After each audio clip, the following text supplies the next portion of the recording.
with Human. In today's episode, I have a unique guest who carries so many titles and is defined by so many terms. She's a Canadian educator, advocate, certified sexuality educator, licensed family life educator, and part-time faculty at Concordia University, I hope I'm pronouncing it right, where she teaches human sexuality and diversity in human relations. With over 20 years of experience, she has dedicated her career to training schools, educators, and therapists on how to support neurodivergent individuals, especially in understanding gender, identity, safety, and relationships. She's also the founder of Sex Ed Mart, a leading publisher of comprehensive sexual health resources, specifically designed for learners of all needs, including neurodivergent youth. Her work bridges a gap we rarely talk about, the intersection between sexuality and neurodivergence. She owns the First Track Award for Innovation in Sexology for making sex education more accessible for people with autism. Through her coaching, curricula, and advocacy, she helps people reclaim their autonomy, communicate openly, and build healthy relationships in a way that honors their full selves. But before all of this, she's a mother, a wife, and a wonderful person. Everyone, welcome with me our guest, Stephanie Mitelman. Hi, Stephanie. How are you? Hi, very well, thank you. And thank you for the invitation and that lovely introduction. It's our pleasure. As we were talking earlier before we start the recording, you are an amazing person. When I was searching for people like you with experience like yours, you came one of the top 5 people in my search. And the accomplishment you have, when I'm looking, it was on LinkedIn, and I'm looking and it's like, wow. And it's very, very impressive. And I'm sure it wasn't an easy journey. And we are all very, very honored to have you today. Thank you. I'm happy to be here. Stephanie, would you like to tell us a little bit more about yourself for our audience? I think you covered it beautifully in the introduction, but I could add a little bit to it, that I have been a sexologist now for just about 30 years. I have been faculty at Concordia University for the last 21 years. I also taught previously and at the same time at McGill University in a graduate program, but now I'm only at Concordia. I'm one of the founders as well of the Planned Parenthood of Montreal, that we now call the Sexual Health Network of Quebec. And I have a private practice where I work with folks with neurodivergence, gender variance, or people that just want information on how to improve their communication, dating skills, social skills. So I've always worked in some capacity in the area of sexual health and education, and that's evolved over the years.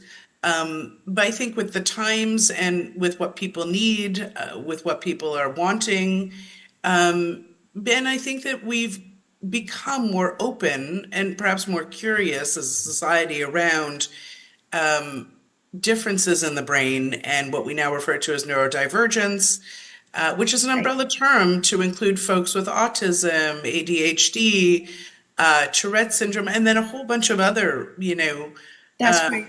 conditions as well fall under that umbrella. And so how does that impact our social lives, our dating skills, our sexuality with ourselves and with others?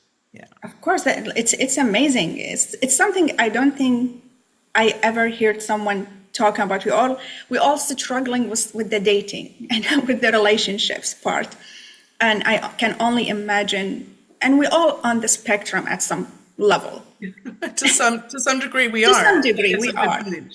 Yes. But we never actually like went deep into it to see. Stephen, what is the first thing that drew you to this field, the sexuality education? And I know you just mentioned all this, but specifically to start and develop the sex ed mart and to have this gap filled in between traditional sex education and what you hope to fill in. Well, firstly, I discovered the field of sexology really young. So it's a little over 30 years ago. I was in college, and it wasn't a fully formed field yet, which was what was so interesting. So there were courses that you could take, but sort of the concept of sexology wasn't as well known as, the field of psychology, for example, or Right. sociology. So I was really at the beginning stages of that. And it was actually a professor of mine that said that there was this field of sexology. And of course, I think something in my brain just lit up. And I said, well, that's, where I need to be. I didn't know what I would do in it. And if you ask me today, I still don't know. Like, I think it's still evolving, but I know it's going to be in the field of sexology. Yeah. In terms of Sex Ed Mart, Sex Ed Mart was a response to teachers because early on in my career, I was doing visits it started with some high schools and then a few more. And then at some point I was seeing dozens of schools. I was giving probably about 300 lectures a year in high schools Wow. at some point, which is pretty exhausting and it's pretty repetitive, to be honest, because the stuff that the schools were focusing on at that time were really about prevention, sexually transmitted infections and pregnancy. So that was the stuff, the prevention stuff is what we were able to talk about at that time. Things have branched out now, but at that time it was pretty limited.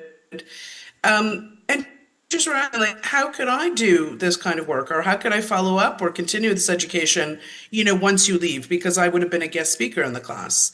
Right. So I started to develop tools and kits and games for teachers to do in the classroom. And then from there, it really branched out. We started with 7 kits. We still have them to this day. They focus on pregnancy prevention, HIV prevention, barriers to contraception. Those were sort of the original 3. One of the original games is called Love or Illusion, which we still sell to this day, which was about healthy and unhealthy relationships. But then we added to it, right? So a lot of stuff around the internet started coming in. Online, porn became a really big issue in the schools. Like, how do we address this? And then the biggest gap, certainly in the last 10 years, was around the area of what was called special needs at that time. But I think we've moved away from that Right. terminology. Yes. But students that, were thinking differently, and were they learning in the same way, or were there specific concerns there that were not being addressed? And so we started to develop tools to teach our special students, and educators were asking for, how do I deal with issues around public and private, for example? It's a foundational concept, but there was nothing out there. What are the kinds of images that we can use? How can we develop social stories in this area? As, one of the tools that helps, folks, we tell stories about, some of the issues.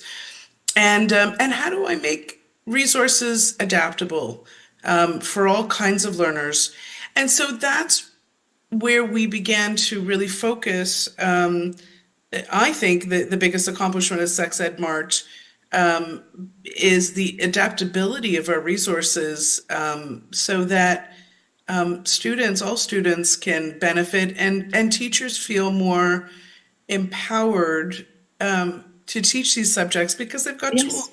Yes, of course. Of course, it's like sometimes in every way, like all education, I think it needs an adoption. Yeah. All Yeah. education. We have way old curriculum that is not useful anymore, that it needs an update. And the sex education part is one of them. I remember when my daughter, she was in grade 6, that's the first time they start learning. For them, it was like just the idea about learning about sex, it was scary. And it was like, Sure. oh, I shouldn't be looking. I should be closing my eyes. It's not the same, and especially in country like Canada, where there's different traditions and different cultures and different way of approaching the subject itself, it is a bit tricky. So definitely the adoption part, it's one of the, I guess, the basic requirements for any education. I would agree. I guess you just answered my next question about the Oh, adoption, which is a great. I love that. Can you tell us more about your ABC method? Is one of your educational method of sexuality disorder? Could you explain to us what the ABC represents here? sure. That was one of the earliest talks that I gave around the intersection of autism and sexuality. So, how do those two things interplay or affect one another, and how can we begin to support folks? So, the ABC model really just stood for A was awareness, B was behaviors, and C was communication and connection. Beautiful. So, if I can just elaborate a little bit, awareness was primarily starting with challenging our own assumptions about folks with autism, right? And how sexuality might have an impact. Because I think most people either don't know a lot about autism or certainly didn't when I first started talking about this. Perhaps people know more now, which has been really wonderful to see. But there were a lot of misconceptions and misunderstandings. There still may be. Yeah. So for me, it was about awareness of what autism really means, where those difficulties are, but also it's really important to point out where there are strengths. Whenever I talk about autism, I really will focus on some of the difficulties, but then I will highlight some of the strengths because Right. that's, you know, there certainly are there, and I think that gets missed in the conversation sometimes. The second part of the conversation was about behaviors. So, what behaviors are expected or unexpected? How do we work with changing behaviors if somebody is doing something that is unexpected? I don't like the terminology of appropriate or not appropriate because that's sort of centered around values, but there are certain things that we expect people to do and not expect people to do, especially in public. So Right. it's about behaviors, and it's also about sexual behaviors with yourself or with others. What's healthy, what's not healthy. So that's sort of the whole piece around behaviors. B. There's a lot to talk about there. And then I'm the sure. C, I remember thinking I couldn't decide if I wanted to, certainly communication, I wanted to call it communication, but then connection was also really important as well. Of course. So it's got a dual meaning. And I think connection is about, it speaks to the need to have other people in our lives in one way or the other. And I think one of the misconceptions is that folks with autism may not have this desire, which is entirely wrong. I hear that all the time, but some of the ways in which people with autism might try for that connection might be different in some ways, right? Huh. Or maybe Interesting. unexpected, and primarily through their communication. And so that was the other part of the C. That connection is important. It's wanted by most people, again, to varying degrees. And then how do people communicate? What does that look like? How can we support people to communicate? And then we can also get into relationships, dating. How do we flirt? That's a big one. Like to Yeah. explain flirting to people. Like most people can't explain that. How do you help someone or explain to somebody how you ask someone out? What does dating look like? So all those very nuanced kind of social skills that are involved in people making and maintaining those connections. Yeah. we needed to get very concrete about and help people understand, because some folks pick up on this information easily by watching others or watching TV, watching movies, that kind of thing. Other people need to be taught in more of a sequence or step-by-step kind of way. And so that's what this training aims to do. So, do you think there is like a difference between communication and connection in general with all individuals and with neurodivergent or individuals? Well, I think firstly, there's a huge difference, I think, between connection and communication. So I think, connection is feeling seen and perhaps valued or important to someone else, right? It's really hard to put into words, but when we feel connected with someone else, we feel like we matter to them True. and they matter to us. True. Now, one of the ways that we make those connections is through communication.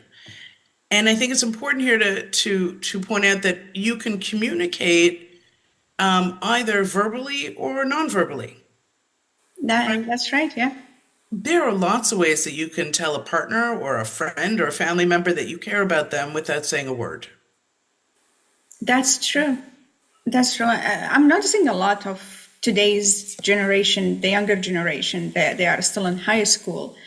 They have a problem with communication. And even if they communicate, even if they have the connection, they don't know how to communicate it. I don't know why. Well, I think a lot of people of our generation, I think we're about the same age, Yeah. would say the same kind of thing. But I think what's happening is that communication is happening in a way that we may not recognize. Interesting. So I think there are some cases where, yes, communication's really not happening very well. And this whole concept of ghosting is Yes. a now kind of concept. Like we didn't ghost in the same way, 15, No. 20 years ago. Like if we were not feeling it or awkward, we would just stop communicating. That's not really how things were handled back then. So I think that's a marked difference for us.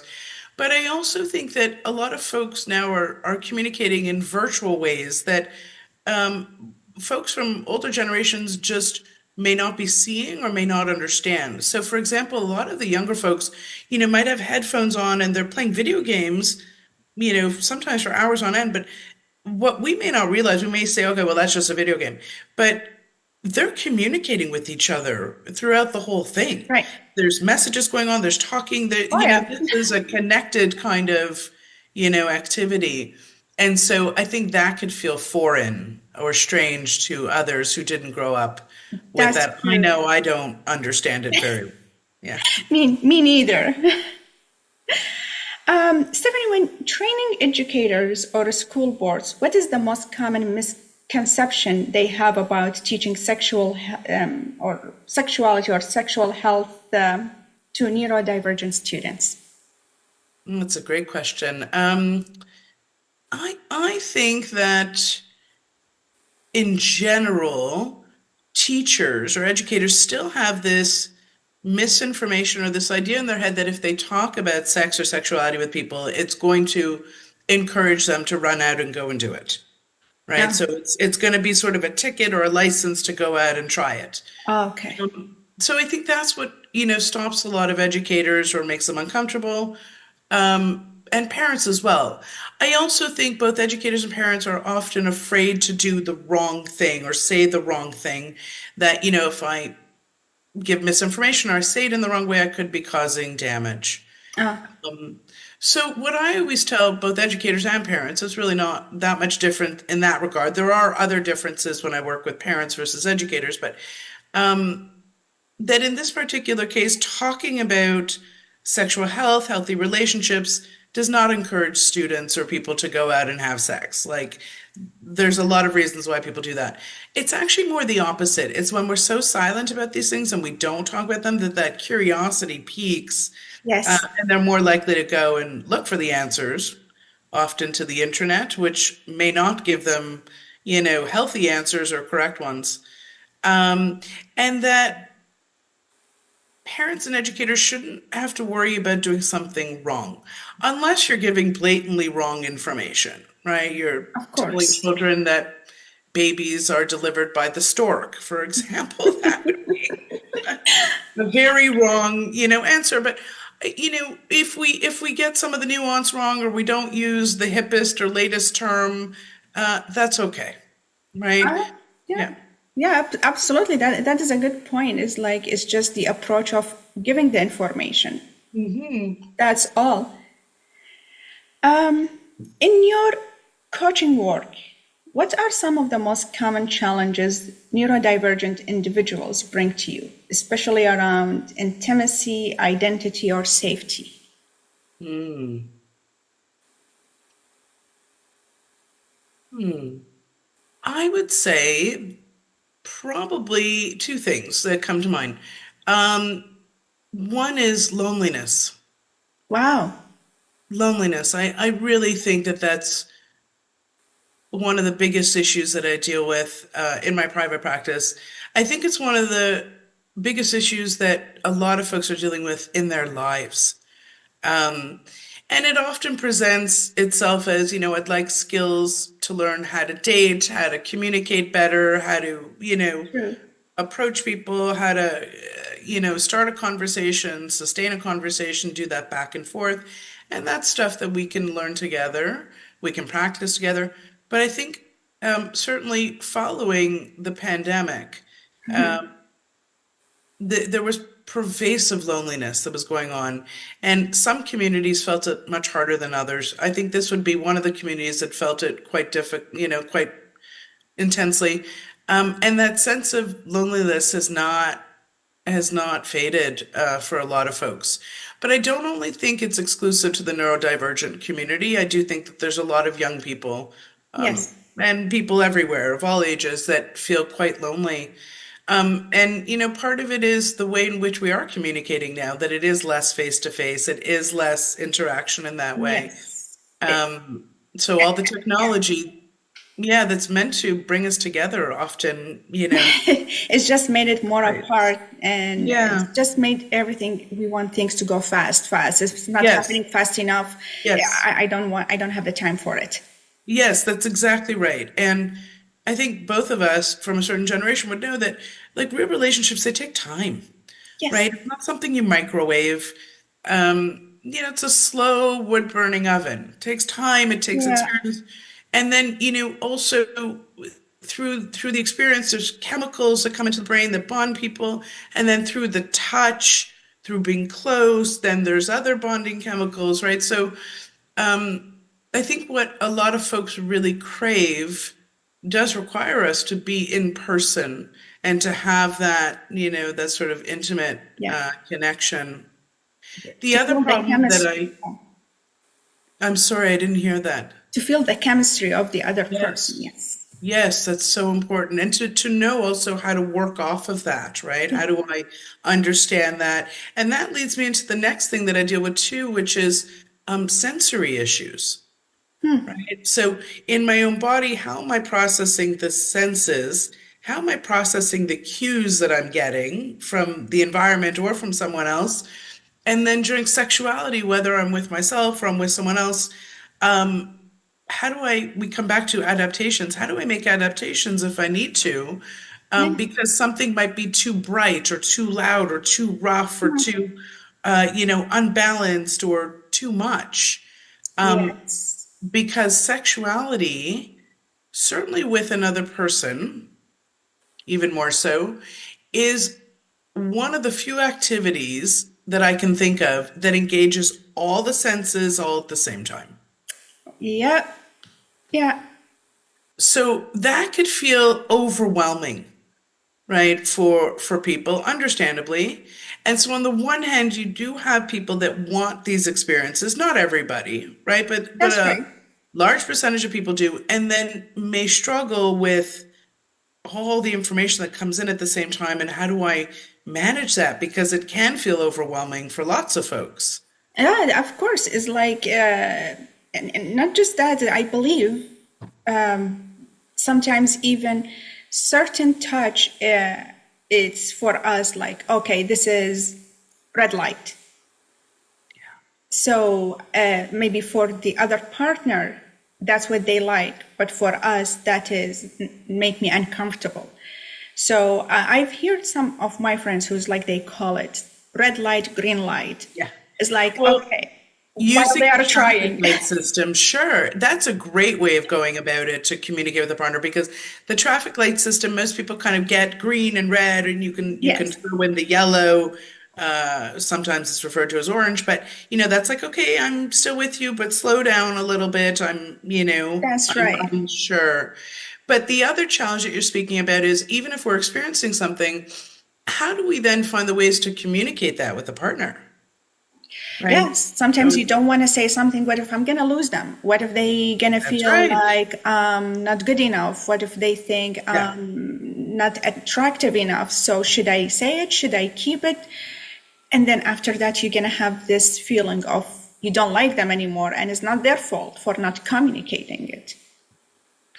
There are so many ways that could, Yes. that could then shake out afterwards. Absolutely. So a lot of people are very concerned about other people's feelings.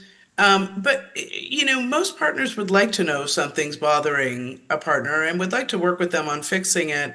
But we do have a lot of reservation around talking to partners, particularly around sex, and things that we Yeah. like and don't like. And when we start factoring in neurodivergence, then communication can sometimes be a challenge because autism is a communication disorder.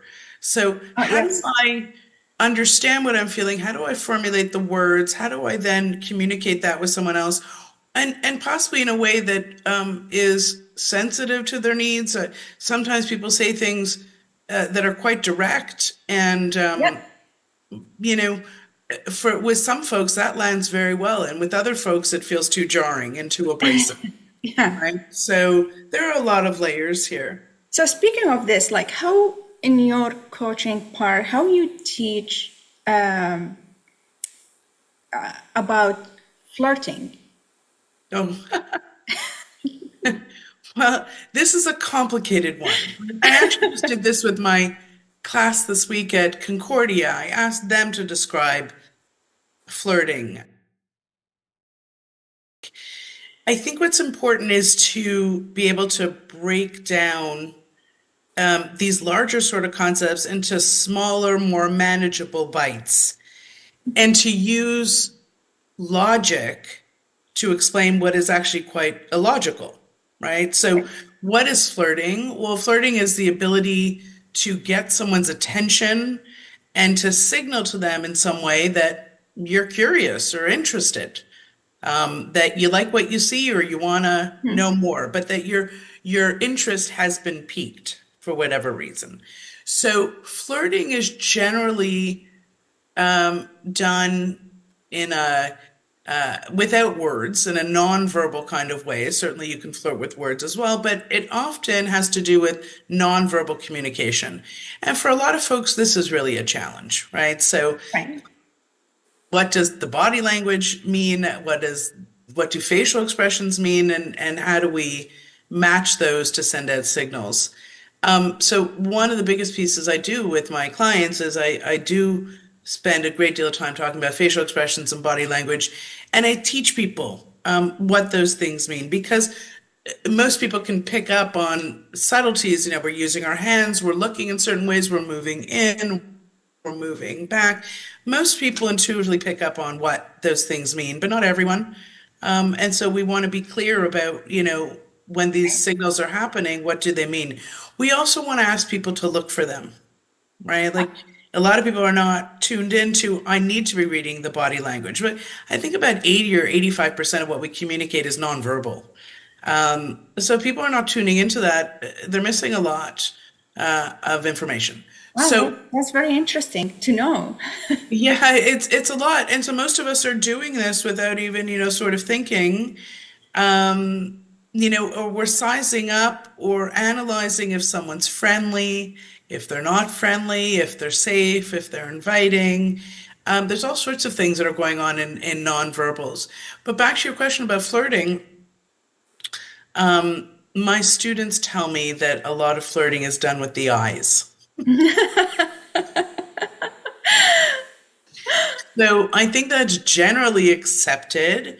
But if I say to them something like, okay, so you just stare at someone, for example, if you're interested in someone, you just stare at them, that doesn't always work out so well because if you keep your gaze on someone for too long, it could come across in a way that's not intended, Yeah, right? So for if sure. you stare at someone without breaking away and looking elsewhere, then it could come across as aggressive, Yeah. right?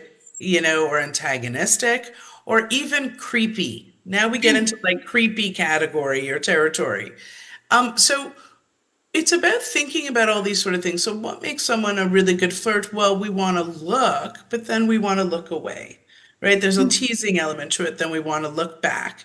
Maybe we want to smile a little bit, but not too much, right? So there's a fine line here between flirting and being creepy. Oh, of course. So these are the things we work with.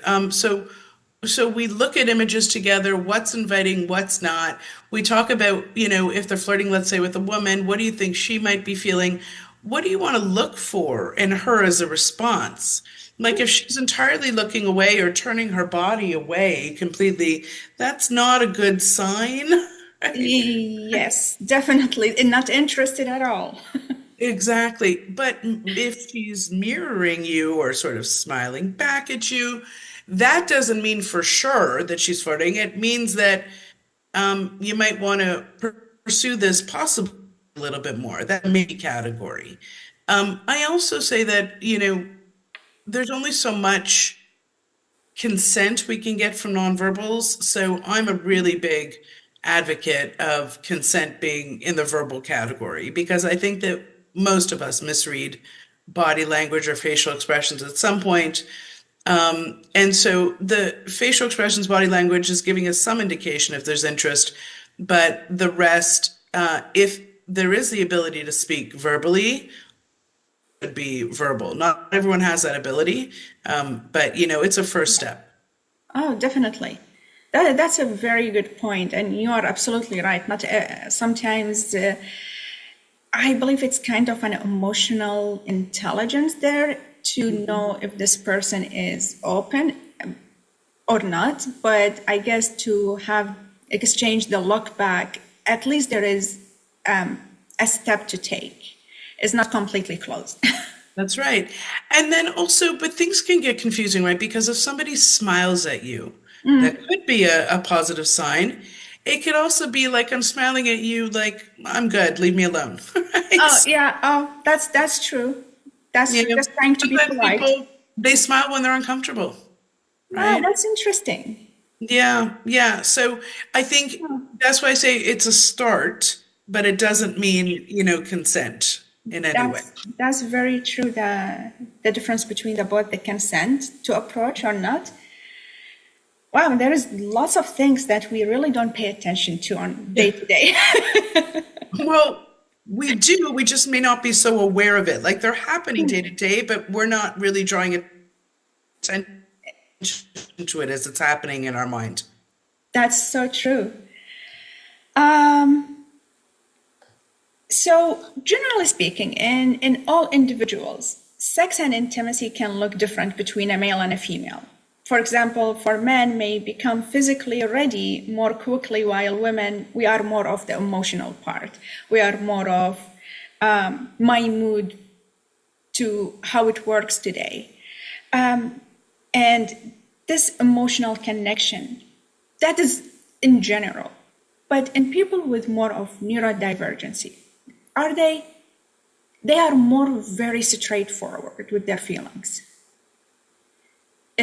Is there still a difference between a male and a female in approaching this part when it comes to intimacy? I'm not in the mood, or I'm just going to compromise to make my partner happier. So there's a lot in that question. Is there a primary difference between males and females? Yeah, the biggest difference has to do with the influence of hormones, right? There are a lot of folks who are in the camp that males and females are very much alike, and certainly in lots of ways they are. There are those who are in the camp that they're quite different, and in lots of ways they are as well. I also just want to state that there are more than two genders, and people like to debate this as well. I know that we operate in this culture primarily with two, male and female, but there are a lot of folks who do not feel that they fit, and refer to themselves as non-binary or gender non-conforming or trans. So with that being said, if we are talking about, males and females, I think we need to understand that there is in the research, a very clear difference between how we respond to sexual readiness, is what you're asking about, whether you're male or female. So, males with the with the primary hormone being testosterone, right? So it's more hormone based than anything. Their sex drive tends to be what we call spontaneous, right? Which means that you're chopping up vegetables and doing something, and all of a sudden you get a thought in your head about sex and you're in the mood, just out of nowhere. And that could happen several times a day. You wake up thinking about sex, you're driving, you're thinking about sex. Thoughts come into your mind spontaneously all throughout the day. Oh, wow. Okay. Right? So if you envision, a car, for example, then this kind of sex drive is in drive, right? That it's going to be, spontaneous throughout the day. Then there are folks primarily driven by estrogen, right? So often referred to as female, but that's not always the case. But for the point of this conversation, their sex drive may not be spontaneous. They're in the middle of doing something and they're just thinking about sex. That could happen, but they're much more likely to be responsive. Right? And that's what you were talking about, sort of the drive around intimacy. So for a lot of people, their sex drive, meaning their desire, their wish to have sex, is firmly wrapped up in the relationship. So they need to not only feel relaxed, but they need to feel comfortable. They need to feel safe. They need to feel valued. They need to feel protected. And under all of that, then they can begin to be responsive to sexual stimulation, sexual cues, and so on. But it tends to be much more wrapped up in the intimacy and the safety of the relationship, and then also in response to stimuli Right. that's coming towards them. Oh, wow. Yeah, it is kind of weird that how our hormones can control the smallest part of us as a human. They control so much of us, so much of us. And I think we're only just beginning to really understand this. So now to bring it back to neurodivergent folks, the hormone system doesn't necessarily work differently in folks who are neurodivergent, but the communication is what could be different, right? So, the experience of being responsive or being spontaneous in our sex drive could look quite the same, but how we communicate that to someone else, might be in different ways. I also want to say as well, though, that we're talking about statistics here where a great majority of folks will fall into one category or the other. There are a percentage of folks who do not have an interest in using their genitals with someone else sexually, right? So that is, for a lot of people, an identity. And that identity is called asexuality. And it's not that there's no sex drive necessarily. It's sometimes people have a sex life on their own. It may not be that there's no desire to have a partner. Lots of people will have partners and want to do all sorts of activities together. But asexuality at its core is a lack of desire to use your genitals in a sexual way with someone else, right? And so research is really at the beginning of understanding how neurodivergence and asexuality intersect. That is interesting. Yes, it really is interesting. And I don't want to pretend that we have all the answers yet because we don't. Like so much of the, you know, human sciences, we're still investigating, understanding. And I want to be clear that autism does not cause asexuality and asexuality does not cause autism. Like there's no causation here. But through some of the research that's known to date, there seems to be a higher number of folks who are neurodivergent and also identify as asexual. There also seems to be a higher percentage of folks who are neurodivergent and also identify as gender nonconforming or trans, right? So more research is uncovering why this fluidity might be there in a different way, but it's not fully understood. And I want to be very clear that not all autistic folks are identifying as asexual. And there are folks who are asexual who are not autistic. But just to be clear, there's more people at that intersection for one reason or another. We're not sure yet. Oh, that is very interesting. I would love to follow up with those research and see is like the out of it is very interesting. Just to discover ourselves and our sexuality as a human, it's all coming new. Just like any mental health now, it's coming new. Lots of things that we ignored for so long and we didn't put a label on it. We didn't have a name for it. We just Absolutely put it as, or people back in the days, they just put it as different. You are different. Mm-hmm. It's not different. It's just the way that I approach things, the way that my personality approach things is different. And I think one of the real benefits that we have seen with the internet, then it often gets a very bad rep when we talk about sexuality and the internet. There's a lot of bad that can come out of that discussion.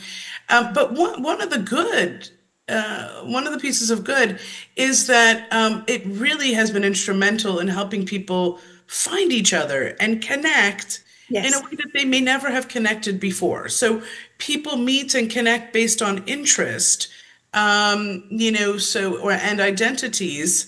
And it's bringing people together in a way that, wasn't possible before. So that's been a really, really positive. The other thing I want to talk about as well is that lots of people can have what's called an aversion, right? Which is sort of, a distaste, if you will, or something that you don't want to get involved in or that, is not appealing to you. It's aversive. Without using the identity of asexual, right? So identities are things that we take on ourselves, right? I own that. We can't, label other people. I choose my own identities. Usually lines up with behaviors, but it doesn't always. So it gets a little complicated. But you can have an aversion to some aspects of sex or sexuality, and still not identify as asexual. You can also identify as asexual and have no aversion to sex, but there's a lack of desire. So there's very nuanced differences here based on people's experiences. Wow, that is it is like it's just, I don't know if fun is the right word to use, but it is fun to understand all of these things. It's just open your mind more towards other people and other people's perspective. Things that you, as a human, we get stuck, especially our generation, get stuck into certain mindset. And to actually go through this and understand it and be open for it, to accept it, it's beautiful. That's what I say. It's beautiful. I feel the same way, but also to be open to the fact that what we know now is still evolving. Right. It's going to change. And so whenever we're sharing information, it's important to say this is what we know now. Because this field is still evolving, like most fields. And humans never stay still. No, we There's don't. always a movement going on with humans. Yeah. And I guess this is the best part of us, that we don't stay still. What role do parents and caregiver, in your opinion, can play in creating more understanding, open dialogue about sexuality for neurodivergent youth? What was the first part of that? What's the role that they can play? Yes. Um, I think that educators and parents have a huge role to play. Um, I think even when you're talking to somebody and they're like, okay, mom, or I know, they're rolling the eyes, I don't, I know this stuff already. They're still listening. Um, so I encourage people to speak openly, but never to have one big conversation. That's too intimidating. Like, Tuesday at 8 o'clock, we're going to sit down and talk all about sex, for example. The other thing is people often use acronyms, like we're going to talk about the birds and the bees, or like the euphemisms. For people, who are autistic, that often doesn't land well. Sarcasm, euphemisms, Right. phrases of the tongue. It's important to be much more direct. We're going to talk about sex, right, in relationships, because people might envision a bird and a bee. Well, what does that have to do with sex, right? Like, so phrases and expressions may be complicated And for a lot of folks. So it's important to be, more direct. But I would say little chunks or little talks along the way are also much more effective yeah, than one big talk. And the other thing too that I really want to impart, especially on parents, is that I think the talks we have with our kids are important, but what's even more important is what we do, yeah, because our kids are watching all the time. Right, they're always watching. And so if we are, saying to do something one way and then we're, behaving in another way, it's it doesn't confusing. compute. Yeah. Yeah. Yeah. And also, there is lots of parents who would think, that, okay, this is not my job. The school should be teaching them, so Oh, I'm yeah. not gonna bring it up. That's right. So this is very, in your opinion, is it encouraging? Is it okay to leave it all? Or Um, well, a lot of parents think that the school's going to bring it up, and a lot of schools think that the parents are going to bring it up. We got, we got a whole bunch of people that are falling through that big crack. It's not even a crack, it's a chasm. Um, so I actually think that talking about sex and sexuality is a little bit like advertising. That, the more you hear the messages, the more you see it, the more it retains in your brain, kind of like the Nike swoosh or the right? Coca-Cola symbol, or, we want to attach thirst in the same way that Coca-Cola's attached thirst with a red can, right? Uh-huh. Want to Yeah. be able to do that with sex ed. And so I think educators and parents should be talking about this much more. And it should be much more, my dream or fantasy is that it's much more of a team effort and everybody's on the team. Of course, just like any homework, and unfortunately lately, homeworks are left for school. Mm, Kids don't have the time, parents don't have the time. mhm. And I think it is a teamwork. The school can teach the education part of it, the dry part, the straight scientific part. But parents can bring the touchy part, the loving part, the intimacy part of it. Well, The that is true. And one of the distinctions that I draw very clearly in my workshops with teachers and with parents, but this one's more for teachers, is that yes, you can do the scientific part, or we can call it the objective part. Like anybody could teach sex ed and all of these concepts, whether it's prevention, healthy relationships, values, all this sort of stuff. But the teacher's role needs to be to help the child understand what their values are, like the child's values are, according to what's important to them and their family, their culture, their religion, their experiences. It becomes really problematic when a teacher goes in front of a room full of other people's kids and Yes. talks about what's right or wrong based on their values. Now, there are some things that are considered wrong if they're illegal, right? Yeah. For example, certainly there are lines. But most of the questions that you will get in the area of sex ed have to do with questions around like, am I normal? I think about this, or I want to do this, or this happens. Is it normal? Is it normal? And there are a lot of issues that are dividing in the field of sex ed. And it becomes problematic when teachers are giving their opinion or sort of leaking out their opinions either through body language or through their words about how they feel about particular issues, one way or the other, right? Whether the issue is about masturbation or it's about abortion or it's about people with disabilities, having sex. Like Yeah. people have their opinions, and that's great. Have your opinions.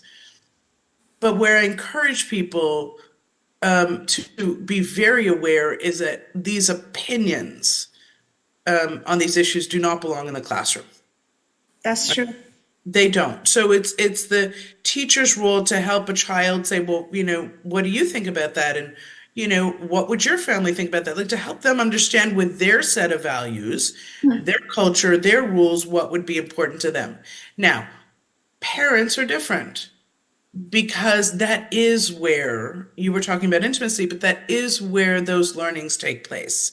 Yes. And so that is where we pass on to our kids our values and our sense of what is right and wrong and what's just and what's not just and our hopes and dreams for them and what we want to see for them and what we think is all right and what we think is not all right. Of course. That's where we do it in the home. In your vision as a sex educator, how do you define healthy relationships in the context of neurodivergency and sensory diversity? That's a big question.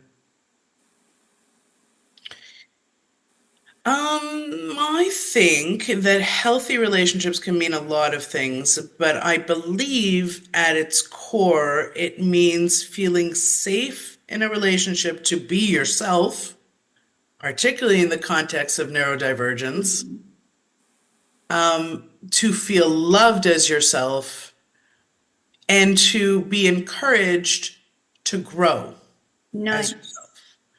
That to me would be a healthy relationship. I think it's especially important in the area of neurodiversity because so many folks report an experience of daily life that is taxing and that is draining, often referred to as what we call masking.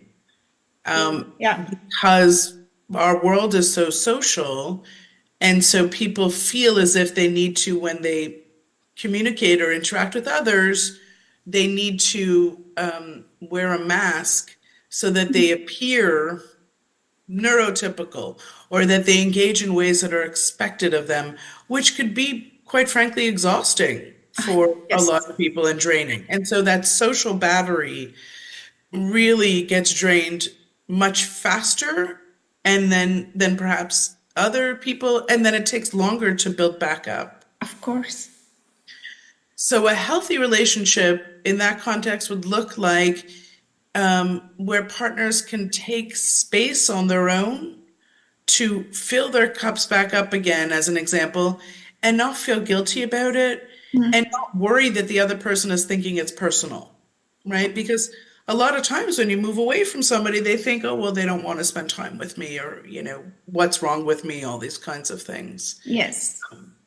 So that, I think, would really be a wonderful model of health in a relationship. But I think that would be a model of health for just about everyone, right? Of course. Of Could we course. be ourselves and be loved for it and I to grow agree. together? Completely agree. Yeah. Coming to our last question, are there any new projects, resources, or ideas you're working on now? Maybe next generation research, community building, that you would like just to put the spotlight on that we are waiting for Stephanie to come up with? Oh, well, I'm not sure about that, but I can certainly tell you about what we've been working on the last year, which is really, from my perspective, very exciting. And that is that myself and a co-author, Megan Pawlowski, we just completed the first draft of a manuscript on a book we're calling Sensory Sexuality, which is combining the world of understanding the eight senses and the impact on sexual functioning, both desire, arousal, and response, and looking at not only the challenges across the eight senses, but adaptations that we can make along the way to help individuals and couples and those that are supporting people in the neurodivergent community as well. So I'm incredibly proud of this project because we do have original research where we surveyed 25 autistic and or neurodivergent folks. We worked with over a dozen experts across various fields like occupational therapy, ABA therapy, interoception specialists, physicians, physiotherapists, and like pelvic floor specialists, sex therapists. So it was a collaborative work with so many people because the area of the senses and sexuality has not been written about yet. Wow. So it's exciting. I think Wow, for it us, is. and And what's exciting too is like you're talking about eight senses when we thought that it's one of the things you mentioned in your seminar that we have more senses than we used to know. yes, yes, this field of OT occupational therapy has really blown open this whole field and idea. Most people think there are five senses, right? Which is touch, taste, smell, sound. Touch, taste, smell, sound. What did I miss? uh, Touch, Sight, taste, smell. sight. Yeah, sight. Sight. Oh, That's I right. love it. Listen in front of me. But there are three others in addition to that. And the three, very briefly, are vestibular, which is about balance, proprioception, which is about movement, primarily arms and legs, but movement. And then the last one is what's called interoception. And it's particularly interesting in the field of sexuality because we spoke to a few experts and there have been no connections made to sexuality yet. So Wow. I'd like to think we're the first that have written on this, hopefully to be published. And interoception is about the body's signals telling us what's going on inside the body. So are we hungry? Are we feeling cold or hot? Are we feeling, like we need to use the washroom? Or are we feeling sexual desire, arousal, known as horniness? Yeah. Are we feeling, and how are we getting these signals? How are we experiencing them in our bodies and how are we interpreting them? So for lots of people, they are either hypo or hyper, either Yes. undersensitive or oversensitive to some stimulation. It's too bright, it's too loud, it's too rough, it's too sticky. Sticky is a big one for a lot of people, Oh, right? So when you start thinking about sex and pressure and bodies and temperature and things are, they can be sticky, there can be fluids, there's smells involved, there are tastes involved, there's all sorts of senses being used. right. And it gets really interesting to think about how do we adapt for folks who are either hypersensitive to the senses or hyposensitive, and how do we make these adaptations to support people who want to experience sexual acts with themselves or with someone else, but may find it uncomfortable or abrasive or, too challenging or either aversive or overwhelming. Oh, how do we Yes, support yes, that? definitely. It's like That is amazing. Let me know when it's published because I would love to read this, and Thank you. it is it's amazing, and congratulations Thank you. on the coming work and all the work you're doing. We'd love to see more of your work, Stephanie, and I hope maybe one day when this podcast is a bit bigger to have you again as a guest, because I have a lot to talk about, and I don't think the time I have is enough. And there is a lot we can learn from you and your amazing work. Thank you. That's very kind. With pleasure. I would be very happy to come back and speak with you again. Thank you. Thank you. And thank you so much for joining us on this episode. Today's conversation with Stephanie reminded us how powerful it can be to look to familiar topics from a new angle, just like any idea of the behind the desk, to look at things in a different way, and professional way, a human way, and to challenge all the assumptions, to bridge gaps, to make space for every kind of mind and every kind of experience. And to you, all our listeners, thank you for being here. Don't forget to follow, share, and to send this episode to someone who might need it. And until next time,